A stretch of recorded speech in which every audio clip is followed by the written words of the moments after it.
My 11-year-old daughter and her friends are a bunch of murder hobos. Posted by you/rare_pattern 1989. My daughter is 11 years old and started watching Stranger Things on Netflix a while back because some of the kids in her class were talking about it. After seeing a few episodes, she came to me asking what Dungeons and Dragons really was. I am by no means an expert on the game. I've played maybe 4 sessions about 20 years ago. But I explained the basic concept to her, and she thought it sounded really cool. I found my old dice and gave them to her to mess around with. Last week, she asked if I could make a story for her and her friends to play. It sounded like a fun idea, so I obliged. Since it was Halloween, even though we don't really celebrate it in my country, I created a small Halloween campaign for the girls. In the interest of time, they had to be done in an afternoon, and I didn't have the time to browse through the entire rule set. I created simplified character sheets for them with a bunch of predefined skills and crafted an inventory for each of them with helpful items to tackle some challenges. I made a PowerPoint presentation with several images to help them visualize what was going on and where they were. I also prepared a handwritten scroll with their quest objective on it, burning the edges a bit to give it a cool look, all fun stuff. The quest itself was pretty simple. The town where the girls lived was cursed for Halloween, and if they didn't lift the curse before midnight, all the townspeople would turn into monsters. To prevent this, they needed to gather 3 ingredients from around the town and then head to the center of the haunted forest, where a witch would craft a spell to lift the curse. I had a lot of things prepared, but the one thing I didn't anticipate was how quickly my daughter and her 3 friends turned into murder hobos. The first ingredient they needed was a bag of candy. Walking around town, they found a kid who had just gone trick-or-treating. First, they asked him nicely to hand over his candy. Of course, the kid said no, so I imagined they might use some gold or intimidate him into giving it up. Instead, the girl playing the wizard noticed that I had written fireball under the spells category on her character sheet. Quietly, she asked if she could burn the kid. The other kids immediately asked, "Wait, can she?" I told them they could do whatever they imagined. So, they burned the kid and took his candy. My daughter, feeling a little remorse, explained that she took a tiny urn to carry his ashes. And, well, that set the tone for the rest of the campaign, as I could never have imagined those girls being so evil. The second ingredient was a bottle of wine, so they went to the local tavern.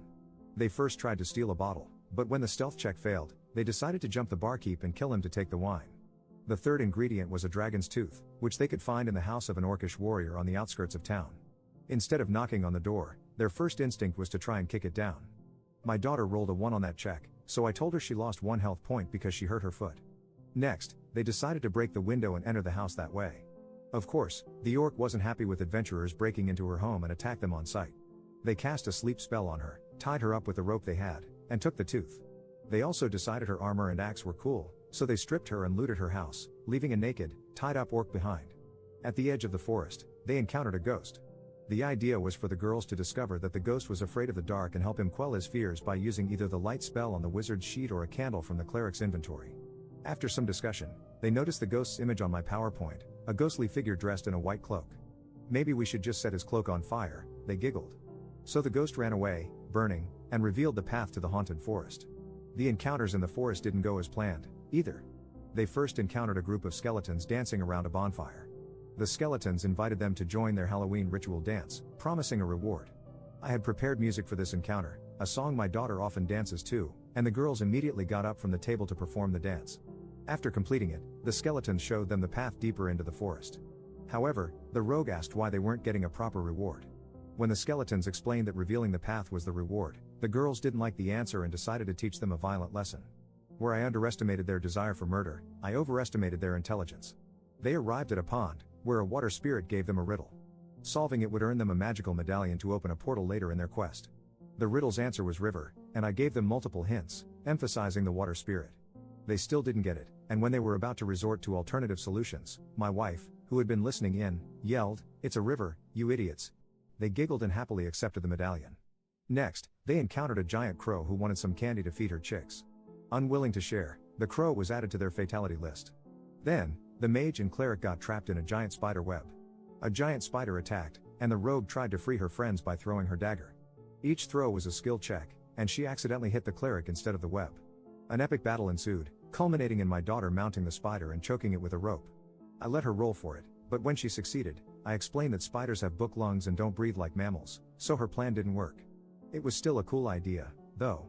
They took a beating but eventually won, proudly burning the spider's corpse and carrying its ashes in another urn. Finally, they reached the magical portal. The medallion lit up, revealing a rebus puzzle. The solution was a phrase from a popular song in our country. It went over their heads until my wife glanced at it, gave them the answer, and they started singing to open the portal. Before meeting the witch, they faced a Trent protecting her. Initially, the idea was for the Trent to be persuaded by their noble deeds. However, given their chaotic actions, I changed it so the Trent demanded an explanation. The girls concluded, "He's made of wood, so we can set him on fire." Since we were running out of time, I played along, and a single fireball reduced the Trent to ash. The confrontation with the witch was brief. She crafted the spell they needed to lift the curse. The girls returned to town, where they were celebrated as heroes for their bravery. My daughter later told me that everyone had a great time and laughed about it all day at school. She asked if I could create another campaign for them. Next time, I'll definitely incorporate consequences for their actions and make an action-packed story with more battles. For now, I'll start by rereading the rules to make the next campaign even better. Update 2 months later. So, a while ago, I posted about introducing my daughter and her friends to D&D and how they turned into full-on murder hobos. After their first game, the girls were over the moon and eager to play again. Word spread around their classroom, and suddenly, instead of 4 players, I had 6 girls to manage in my campaign. With my busy work schedule and the holidays, I didn't have as much time to prepare as I did for the first game. Still, I had a good idea of what I wanted to do and had incorporated the advice I got here to create a more action-packed experience for the group. However, things didn't go as planned, thanks to something I hadn't anticipated: another dad joining the party. The day before the game, my wife got a call from the father of one of the girls. He'd heard about the game from his daughter and was excited to join since he used to play D&D a lot when he was younger. I already knew him from school drop-offs, but our interactions had always been lukewarm. He's a single dad who, as my wife has mentioned multiple times, clearly has a thing for her. They work at the same company, and while he's not the type to act on it, he's shy and socially awkward in many ways. When I was younger, I was a huge geek, but marriage, kids, career growth, and new interests had watered that down over the years. While we're the same age, he's just as into geek culture as he was 20 years ago, and every conversation we've had revolves around the Minecraft world he's been building for years. Once the game started, he went into full hardcore role-playing mode and completely hijacked the session, much to the girls' dismay. I had prepared predefined character sheets and classes for the girls, complete with detailed explanations of their abilities, just like last time. The returning players started in the same inn where they'd previously murdered a boy on Halloween, with his mother now looking for him. They giggled about the situation, explaining it to the new girls. The plan was for the session to begin with a bar brawl against some drunken dwarves. Tensions were high, and some of the girls were already considering using a fireball, but the druid dad stepped in. He diffused the situation by charming the dwarves, buying them beer, passing all the charisma checks, and peacefully settling things. Since my plan had been for the girls to find a quest-related note on one of the dwarves' mangled bodies, I had to improvise and introduced a mailman to deliver the note instead. The note invited them to meet someone at a house near the old watermill, promising a great adventure and information about a hidden treasure. Along the way, they were attacked by wolves, time for their first combat. Except, the druid convinced the wolves they meant no harm, bypassing the fight entirely. When they reached the house, the girls wanted to barge in, but the druid insisted on scouting for traps and suspicious activity. He found a bird to ask for information about the house. Meanwhile, the girls started getting bored and bickering among themselves. One girl said she threw a rock at another's head. When they found the front door locked, they climbed onto the roof, and one girl pushed another down the chimney. Inside, the druid took control again, methodically having the girls detect magic, traps, and hidden doors in every room. The slow pace frustrated the girls, who started losing interest. To make matters worse, when they fought among themselves, the druid gave a speech about teamwork. After painstakingly exploring the house, they found the book they were looking for. The next part of the journey involved crossing a hot wasteland, but instead of picking up the pace, the druid had them stockpile water and food for the trip. I tried to speed things up with an ambush by orcs seeking revenge for being mistreated in the previous campaign.